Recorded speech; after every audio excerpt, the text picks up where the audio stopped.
I never expected her to remember my name, let alone everything else.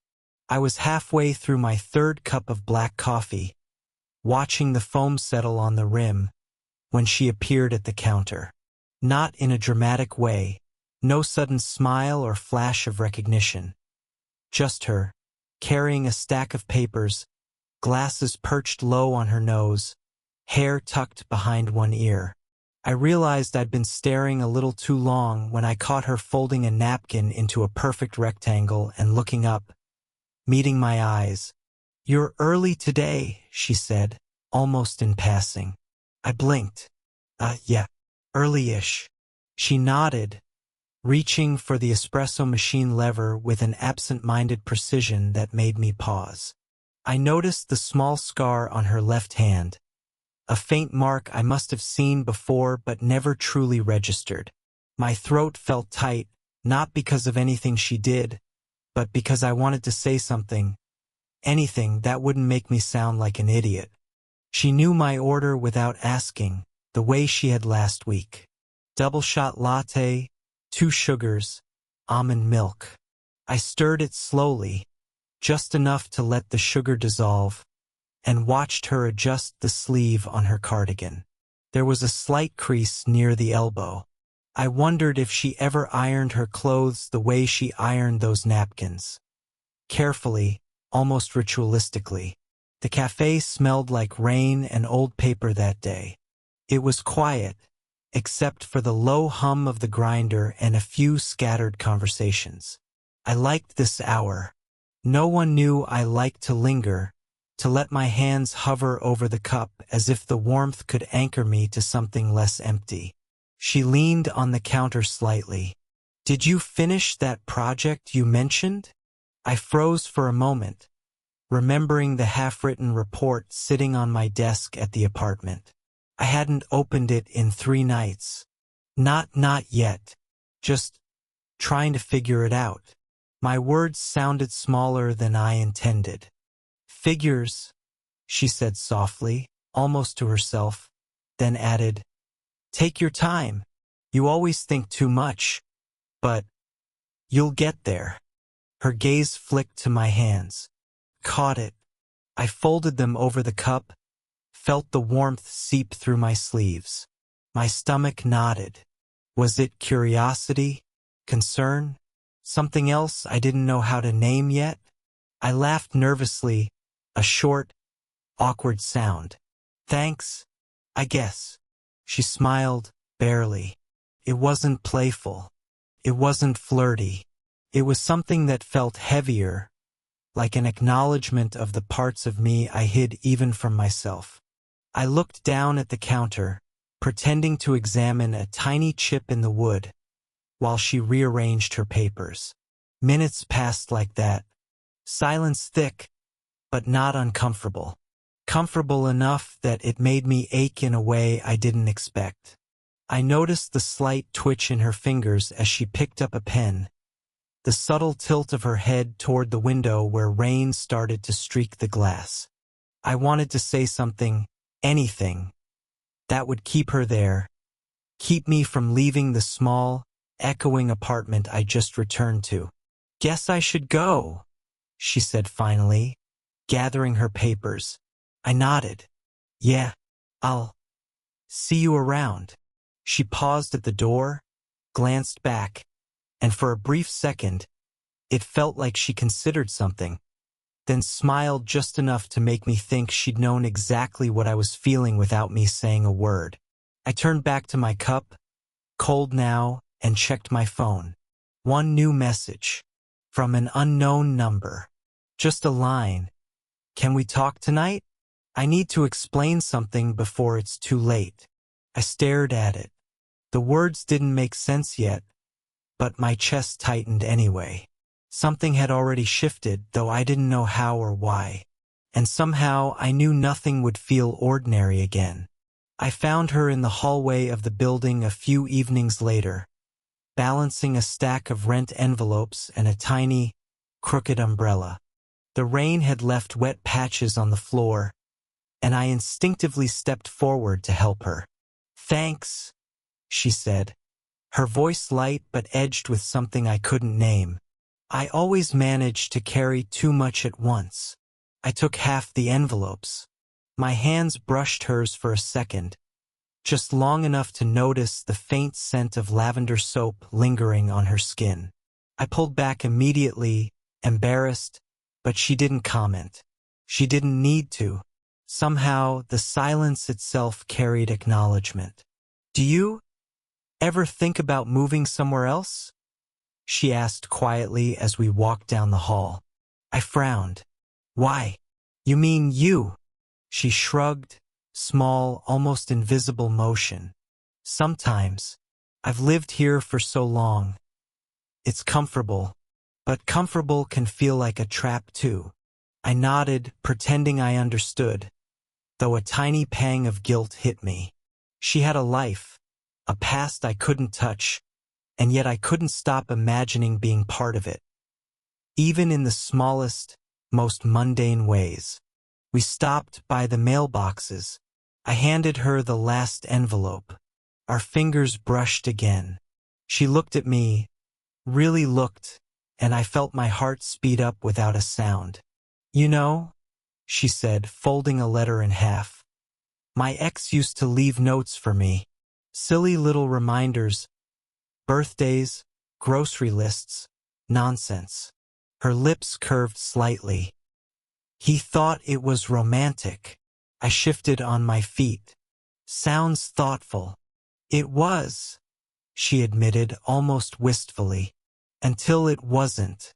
Until it became just a habit of absence." I didn't answer. Couldn't.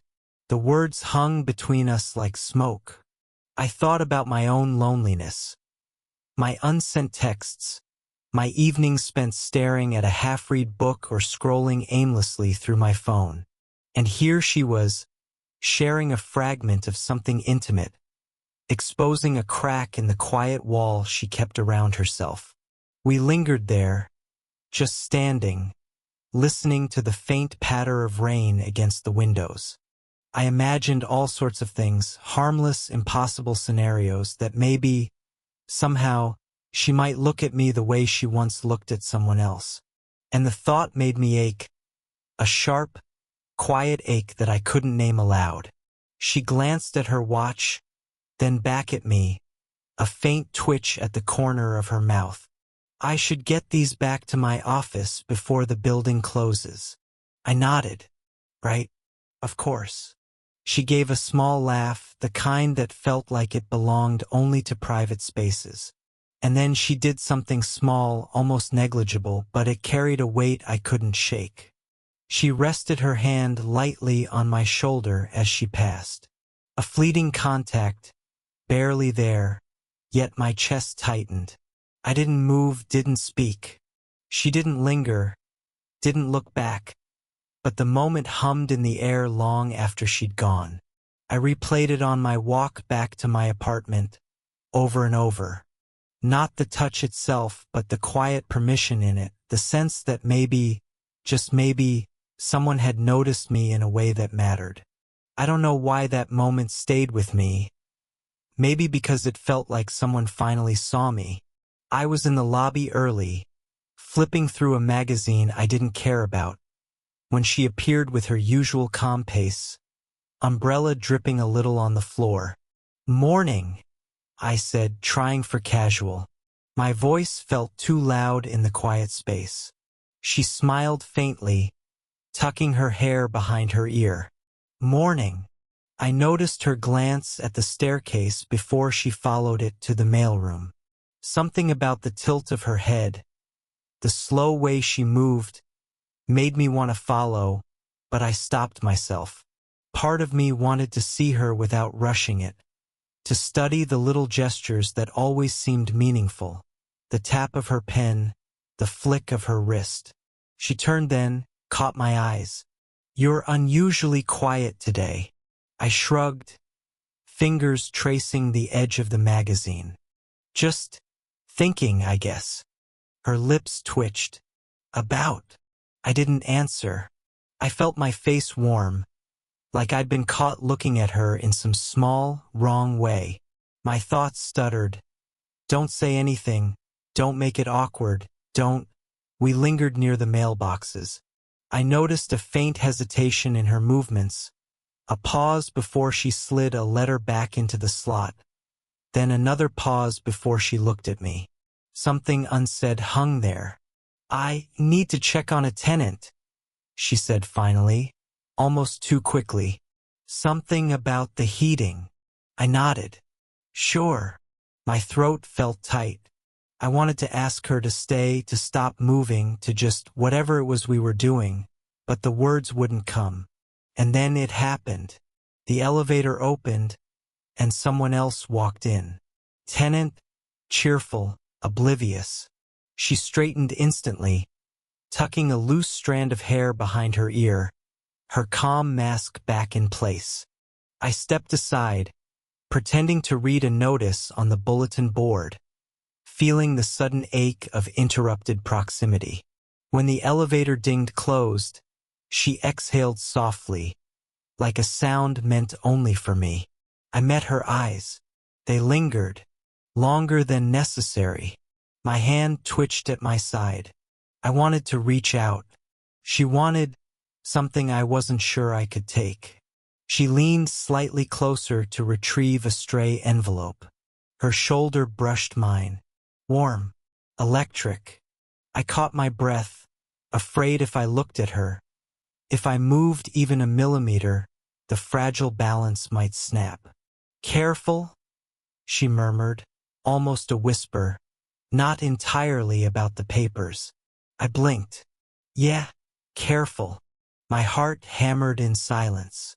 I imagined leaning closer, the faint scent of her lavender soap, the gentle tilt of her head, her half-smile. I imagined it all for a split second, all the things I shouldn't think, shouldn't feel. She straightened, stepped back. My pulse slowed, not because the tension ended, but because it was suspended, hovering like the small pause in a heartbeat just before it skips. We walked in the same direction down the hall, side by side, but not touching. Almost close enough to cross the line. Almost enough for a half-confession. Almost enough for the ordinary world to shatter just a little. And I didn't move, and she didn't either. And the silence said more than anything either of us could voice. I found her sitting on the bench outside the building that evening. The streetlights cast soft pools of gold, and the air smelled faintly of wet asphalt and old leaves. I hesitated, just standing there, unsure if I should interrupt her quiet or pretend I hadn't noticed. You came out late, she said without looking up, voice low, careful.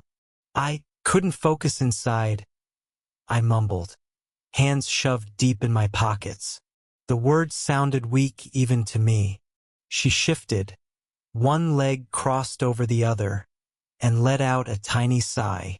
Sometimes I think, people don't see what's right in front of them. Or maybe they do, and it scares them. I blinked. She meant me. I felt it in the small tilt of her head, the slight furrow of her brow. My stomach twisted. I wanted to tell her I did see, that I'd seen every little gesture, every pause, every quiet look. But the words wouldn't come. So, you like living here? I asked. A poor attempt at small talk, but my throat was too tight to try anything more. She laughed softly, almost bitterly. It's fine, comfortable, safe. But sometimes safe isn't enough. Sometimes you feel invisible even when someone's standing right there. I moved closer, though not enough to cross the unspoken boundary. My hands itched to reach out, to brush a loose strand of hair from her face, to let her know she wasn't invisible to me. Do you ever wish things were different? I asked, barely above a whisper. Her gaze flicked up at me, then away again, as if the question itself was dangerous. Different how? Between us? I said, the words sounding foreign even to me. My palms grew sweaty, my stomach a knot I couldn't untie. She didn't answer immediately. She shifted on the bench, hands resting on her knees, fingers tapping a soft rhythm. Finally, she whispered, I don't know if we should. Her eyes met mine then, just for a second, raw and honest. I saw something, fear, desire, guilt, longing, all tangled together. I wanted to reach out, to bridge that gap, but the world outside felt too sharp, too certain that someone might see, someone might judge, someone might ruin this fragile moment. I swallowed. I think about it, more than I probably should, more than I'm allowed to. Her lips parted, as if to say something, then she closed her mouth, and the silence stretched between us. It was heavy, pregnant, charged with all the things we weren't saying. The wind picked up, brushing leaves across our shoes. I caught the faint scent of her perfume and imagined leaning closer, imagining the brush of her shoulder against mine, imagining everything forbidden and exquisite.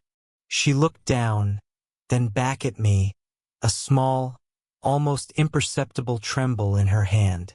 Are you sure you even know what this means? For either of us? I didn't answer. My throat was too tight. I just nodded slowly, because it didn't feel like words could hold the weight of what I was feeling. And for a moment we just sat there, side by side, knowing that the next move, mine, hers, or both, could change everything. The question hung in the air, unspoken, electric, and unresolved.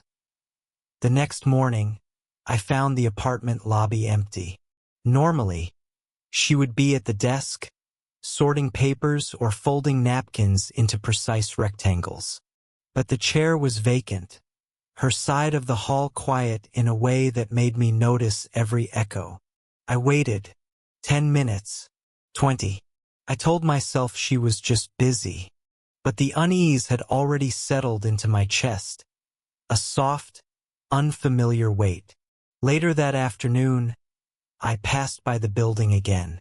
She was there, across the hall on the phone, laughing lightly, a sound that used to draw me in. I wanted to call her name, but stopped mid-step. Her gaze never found mine. She seemed different, guarded, deliberate, careful. That night, I sat in my apartment staring at my phone. I drafted a message, erased it, drafted another, paused, deleted it again. Are you okay? Did I do something wrong? None of it felt right. None of it could reach her. Days passed. The small rituals that had anchored me. Our brief nods in the lobby, the quiet exchanges of letters or envelopes, evaporated. She smiled at tenants, answered questions, managed her office, but she never looked at me like before. I didn't ask why. Couldn't. I feared the answer. Then one evening, I saw her leaving in a cab. Another man stepped out first, holding a folder, laughing easily. I froze. I didn't move. My chest tightened in a way that wasn't heartbreak exactly. Not yet. Something sharper, quieter, displacement, confusion. I imagined all the possibilities. His name, her history, a life I had never been invited into. My mind played it over and over, looping with half-truths and assumptions. I wanted to knock on her door. I wanted to send a text. I wanted to vanish at the same time. I went to the lobby the next day. The seat she usually left empty at the counter stayed empty. I lingered. My hands brushed over the wood where she had rested her elbows. I could almost see her there, almost hear her voice, almost feel the warmth that had quietly tangled itself into my days. I didn't call. I didn't knock. I just waited. Something that felt like hope, something that felt like fear, and something in between that I couldn't name, all rolled together. I found a half-written note in my pocket, words I never sent. I miss the way things were. I miss the quiet. I miss you. I stared at it, folded it again, placed it on the counter. The seat opposite it remained empty. The building felt bigger without her, louder, and yet, somehow, quieter. I didn't feel heartbroken. I felt paused, like life forgot to finish the sentence. And somewhere deep down, I knew the sentence might never be finished, at least not in the way I had imagined. I found her in the kitchen of her apartment, early evening. The room smelled faintly of brewed tea and something faintly floral, like a candle left burning too long. I froze in the doorway, unsure if I should knock, step inside, or just vanish back into the hall. She didn't look up at first. Her hands moved slowly, arranging mugs and spoons, the rhythm almost meditative. I could see the tension in her shoulders, the small tremor in her fingers as she poured water into a teapot. "Hi," I said, voice low. She glanced up quickly, startled, then softened. "Oh, you're here." I nodded. I had to see you. I couldn't let it just." She held up a hand, gentle but firm. "I know. I felt it too." I hesitated, noticing the way her eyes flicked to the window, to the kettle, to the spoon she absently twirled between her fingers. All the little gestures that made her her. I wanted to say everything, to spill all the thoughts I had kept buried, all the quiet longing and ache, but the words stuck in my throat. She tilted her head. "Why didn't you reach out before?" "I was scared," I admitted, voice cracking slightly. "Scared I'd ruin it. Scared I'd misread everything." Her lips parted slightly, the faintest exhale. "I was scared too. Scared of crossing a line, scared of feeling too much, too fast, and losing control."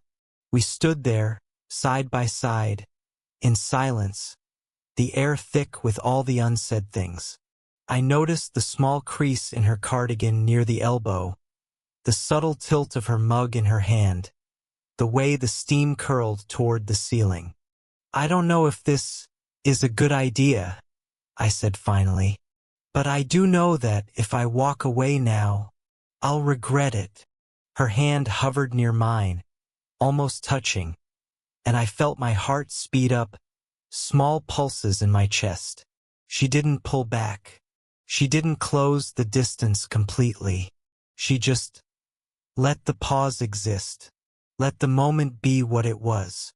I don't know if it's good either," she said softly, "but I want to see it through carefully, slowly, without breaking everything." I nodded. My throat ached. I wanted to speak, to say all the words I'd rehearsed, but instead I let my fingers brush hers, a light, tentative connection that held more than any declaration could. She smiled, the kind of small, real smile that reaches your chest. "Okay," she said. "Okay." I echoed. We didn't lean in. We didn't kiss. We didn't need to. The touch lingered, the shared warmth between our hands, the quiet acknowledgement that whatever this was, it was ours to navigate. Fragile, messy, but real. And for the first time in weeks, the apartment didn't feel empty. Weeks passed, or maybe months. Time became less a calendar and more the rhythm of ordinary routines. The click of the mailbox, the hum of the coffee grinder, the soft creak of the lobby stairs. She still poured tea in the evenings, still folded napkins, still moved with that same quiet deliberation. And I still watched. But now it wasn't longing that tightened my chest. It was ease. We fell into a rhythm that wasn't planned. Morning greetings at 8:47 a.m. always. She liked the specificity, said it made the day feel anchored. I'd get my black coffee just the way she remembered. 2 sugars, almond milk, and sometimes she'd slip in a stray chocolate biscuit as if nothing mattered but the small gesture. One rainy evening, we found ourselves on the bench outside the building again. The one where months ago silence had been electric and heavy with things we couldn't say. Now it felt like a pause we could breathe into. She sipped her tea, I my coffee, and for the first time the world felt ordinary in a way that didn't ache. "I missed this," she said quietly. Not melodramatically, just factual, like a soft statement of truth. "Me too," I said. The words were easy. No weight of nearly crossing lines, no fear of judgment, no need to apologize for feeling. Sometimes we spoke, sometimes we didn't, and the silence now was not empty.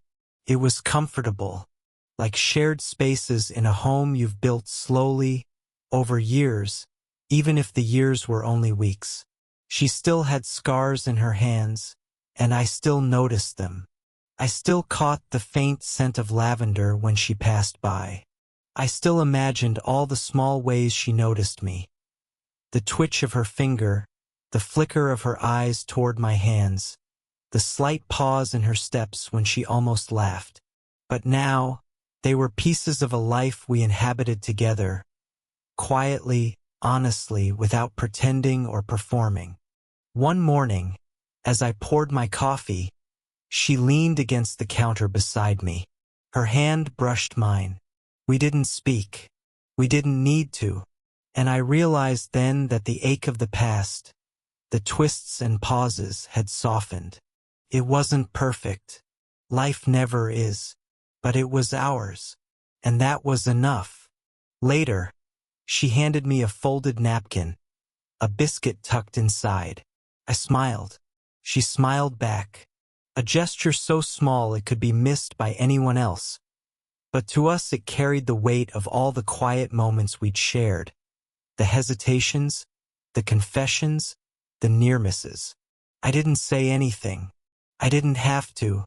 As I walked back to my apartment that evening, umbrella dripping, black coffee in hand, I thought, some loves are not fireworks. They're the hum of a kettle, the precise time of morning greetings, the way someone knows the smallest things about you and remembers them.